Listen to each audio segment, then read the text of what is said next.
You think you can fight? Come on, old man, show us what you got.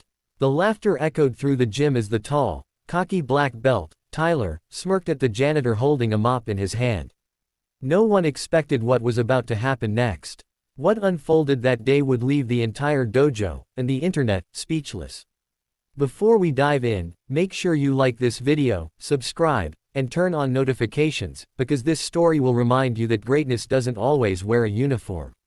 It was a rainy Saturday morning at the Ridgeway Martial Arts Academy. The students were preparing for a weekend sparring event, a chance for young black belts to show off their skills, record some flashy videos, and impress social media followers. The energy was loud, confident, almost arrogant.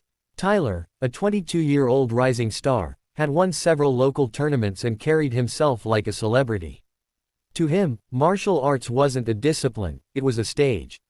He strutted across the mat, bragging about his new highlight reel, while the janitor quietly mopped the edge of the gym floor. The janitor's name was Mr. Calvin, a quiet, middle-aged black man, always polite, always on time. He'd been working at the academy for years, mostly unnoticed, sweeping floors and fixing broken lockers. The younger students greeted him kindly, but the older ones barely acknowledged his presence.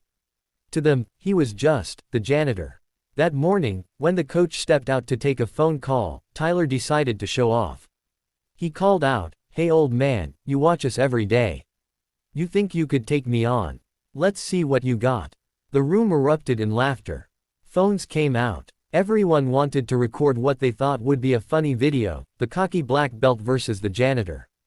Calvin looked up slowly. There was a quiet dignity in his eyes, the kind that comes from years of patience and humility.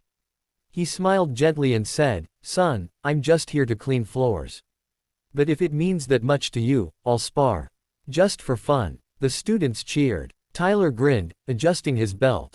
"Don't worry, I'll go easy on you," he said. They squared off on the mat. For a moment, the air went still. Tyler bounced lightly on his feet, showing off a few kicks to impress the crowd. Calvin stood motionless, relaxed, eyes calm. When the match began, Tyler lunged forward with a high kick, fast, confident. But in less than a heartbeat, Calvin's hand shot out, deflecting it effortlessly. In a blink, Tyler was off balance. Before anyone could react, Calvin pivoted, swept his leg, and gently placed Tyler on the mat, face first. The room went silent. Tyler scrambled up, embarrassed. "Lucky move," he barked. He charged again, harder this time. But Calvin's movements were fluid, precise, almost graceful. Every strike Tyler threw was neutralized, with small, subtle motions. Within seconds, Calvin had Tyler pinned again, this time with such control that it looked like art. The entire dojo froze. Phones lowered. Nobody laughed anymore. Calvin helped Tyler up, dusting off his GI. "You've got good speed," he said kindly, "but martial arts isn't about showing off. It's about control, of your body, your mind, and your pride." Coach Reynolds, who had returned just in time to see the end, stepped forward in shock. "Calvin, where did you learn that?"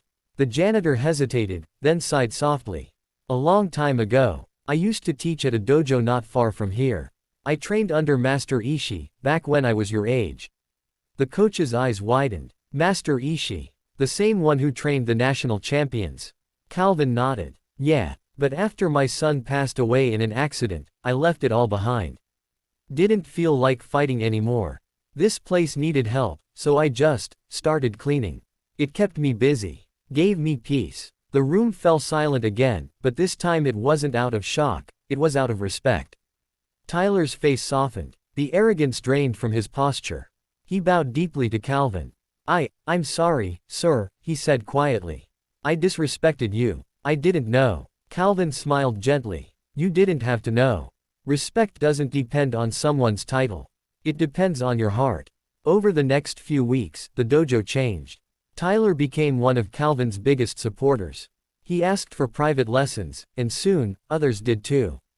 Calvin hesitated at first, but seeing their sincerity, he agreed, not as a teacher, but as a mentor. He started teaching them lessons that weren't just about punches or kicks, but about humility, compassion, and focus.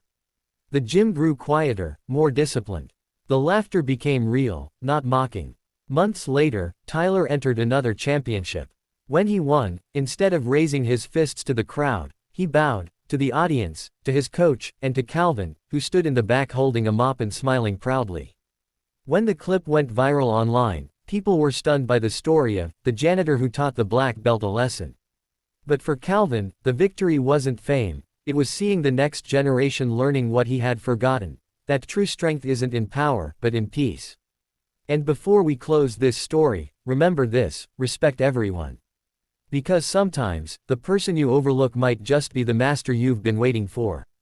So if this story touched your heart, don't forget to like, subscribe, and share it with someone who needs a reminder that greatness doesn't always wear a title, sometimes it just carries a broom and a smile.